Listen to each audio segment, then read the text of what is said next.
बिस्मिल्लाहिर्रहमानिर्रहीम। नाज़रीन अस्सलाम वालेकुम। मैं हूं आपका मेज़बान साबिर शाकिर वफाक दारुल हुकूमत इस्लामाबाद से। कुछ ताज़ा तरीन इत्तलाआत और खबरें। आज संडे है, छुट्टी का दिन है। आप भी छुट्टी मना रहे होंगे, रिलैक्स कर रहे होंगे, करना चाहिए बिल्कुल फैमिली के साथ, बच्चों के साथ।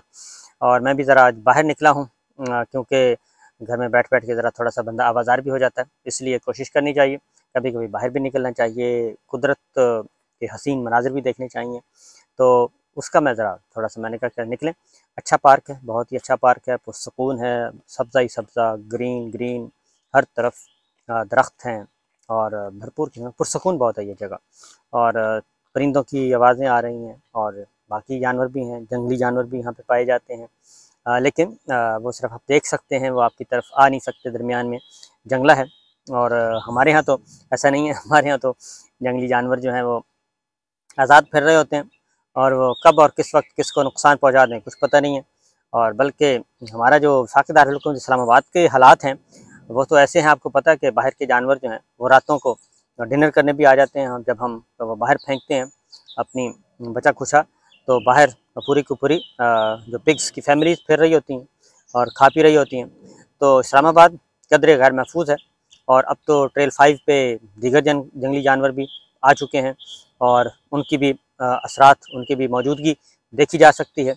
लेकिन बहरहाल यहाँ पे ऐसा नहीं है। तो मगरबी मुल्कों में, यूरोप में ख़ास तौर पे ऐसा नहीं है। यहाँ पे ज़रा हिफाजती इंतज़ामात के साथ साथ किया जाता है।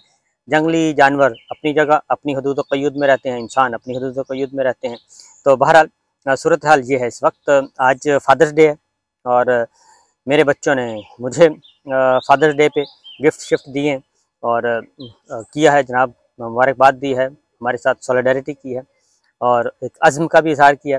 और मैं अपने अब्बा जी को, अपने वालिद मरहूम को, उनको मैंने फादर्स डे कहा है। और बहुत ही अजीम इंसान थे माशाल्लाह से।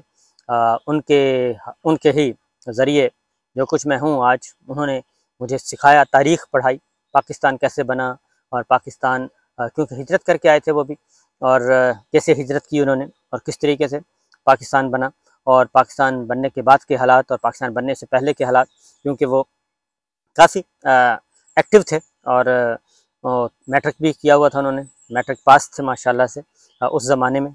और फिर यह है कि वो दिल्ली में एक जॉब भी करते थे और गांव में, ज़मीन हमारी गांव में थी और सरसा में, दड़बी गांव का नाम था, और दिल्ली में वो जॉब करते थे। तो वालदा भी बताती थी और वो भी बताते थे। और बहरहाल जो कुछ भी आज मैं हूँ बफज़ल खुदा, अपने वालिद साहब की वजह से, वालदा की साहब की वजह से, तरबियत जो उन्होंने की मुझे, मेरी उस तरबियत से, और जो उन्होंने मुझे पाकिस्तान की तारीख़ बताई, तहरीक पाकिस्तान के बारे में बताया। तो मैंने किताबों में तो बहुत बाद में पढ़ा, तो उन्होंने मुझे बताया कि पाकिस्तान बना कैसे था, तो किस मुश्किलात का सामना करना पड़ा था और फिर हिजरत कैसे हुई थी, सब कुछ छोड़ छाड़ के, यानी कि वो अपने घर बार हर चीज़ जैसे थे, सिर्फ कपड़ों, चंद कपड़े जो उन्होंने पहने और इसके अलावा कुछ नहीं उठाया था। जो एक साजो सामान हल्का फुल्का उठा सकते थे वो उठाया था, बाकी सब कुछ छोड़ छाड़ के निकल आए थे और पाकिस्तान में, इस वतन में आ गए थे जहां आजकल हम हैं, यानी कि पाकिस्तान जिसका नाम है। लेकिन पाकिस्तान बना था, मुत्तहिदा पाकिस्तान बना था और 8वां अजूबा था दुनिया का, जिसमें 1000 मील का फासला था दोनों दो सूबों में, मशरक़ी पाकिस्तान और मगरबी पाकिस्तान में 1000 मील का फासला था, दरमियान में इंडिया था। लेकिन एक नज़रिया की बुनियाद पे ये पाकिस्तान मारिज़ वजूद में आया था और नज़रिया की बुनियाद पे 2 विंग्स, जिसमें ज़मीनी राब्ता नहीं था, लेकिन नज़रिए की बुनियाद पे वो एक मुल्क था। ये 8वां अजूबा था।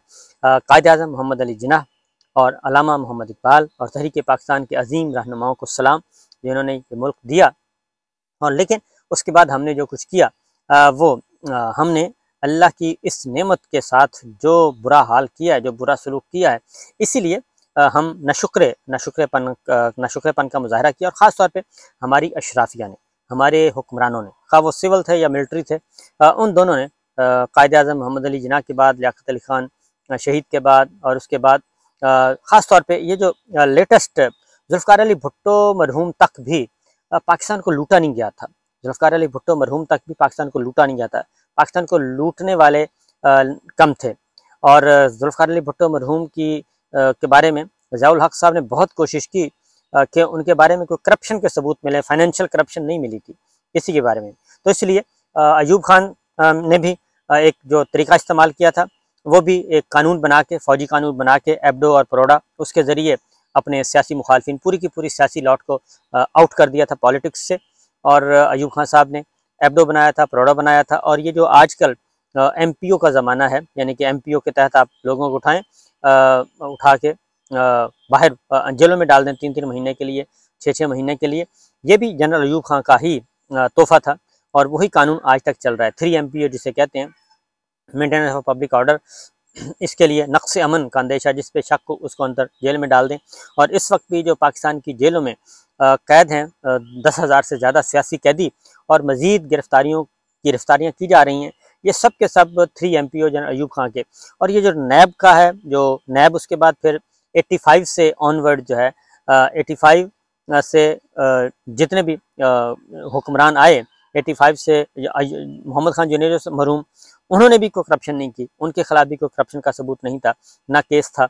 88 से फिर ये सिलसिला शुरू हुआ। पीपल्स पार्टी और मुस्लिम लीग नवाज़, इन दोनों ने फिर अपने माशाल्लाह से खूब हाथ साफ किए, और उसके बाद फिर ये सिलसिला चल निकला। लेकिन फिर पता चला कि इसके साथ हमारी मिलिट्री इस्टेब्लिशमेंट भी शामिल होगी, फिर सारे के सारी शामिल होगा, और फिर मीडिया भी शामिल होगा, सारे फिर उन्होंने करप्शन को फिर कोई ऐब नहीं समझा गया, फिर एक दूसरे को कवर करने लग गए।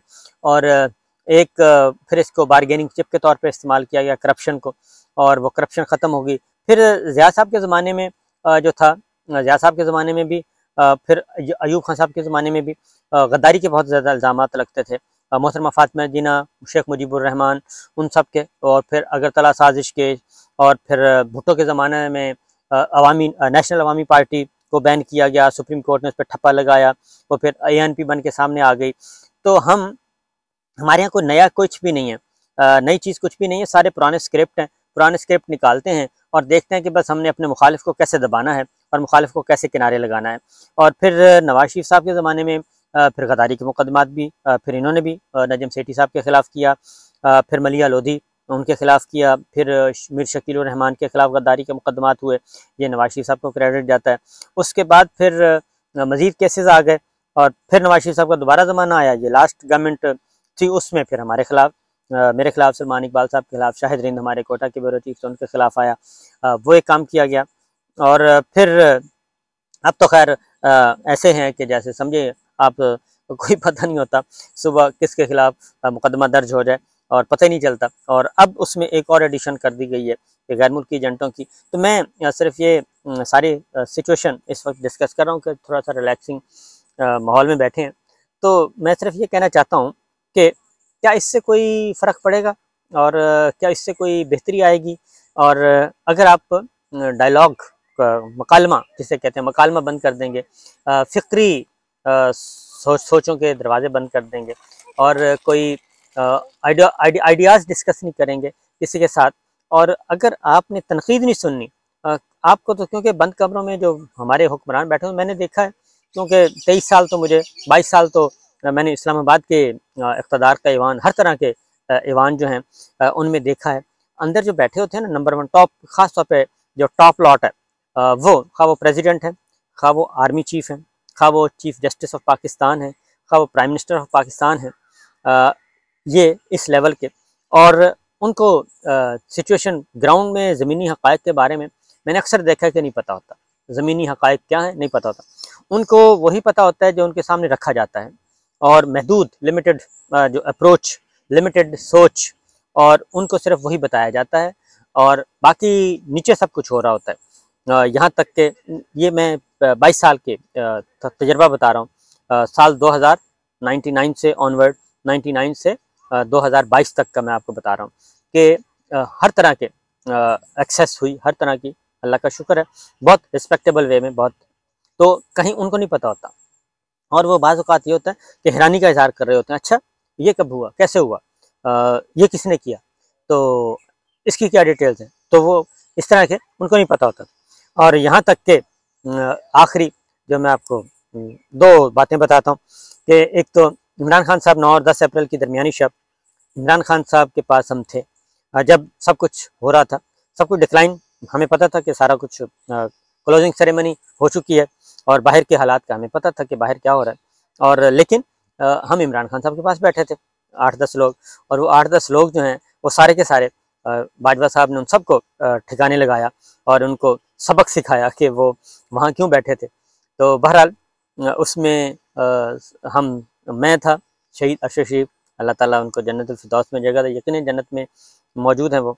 और इमरान रियाज खान उनकी, फिर खबर घुमन और डॉक्टर मोहित पीरज़ादा और फरिया इदरीस हमारी एक बची हुई हैं, अल्लाह ताला उनको महफूज रखे, वो एक महफूज रही हैं। बाकी जमील फारूकी थे।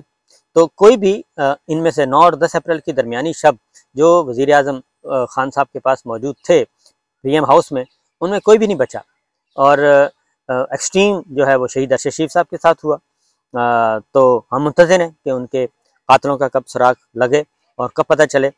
तो वो सबसे बड़ा हमारे लिए हैरान कुन था, क्योंकि ना शहीद अरशद शरीफ ने ये सोचा हुआ था और ना ही हमने सोचा हुआ था कि इस हद तक उनको केनिया जाके उनको कत्ल किया जाएगा। ये बहुत ही अफसोसनाक था हमारे लिए।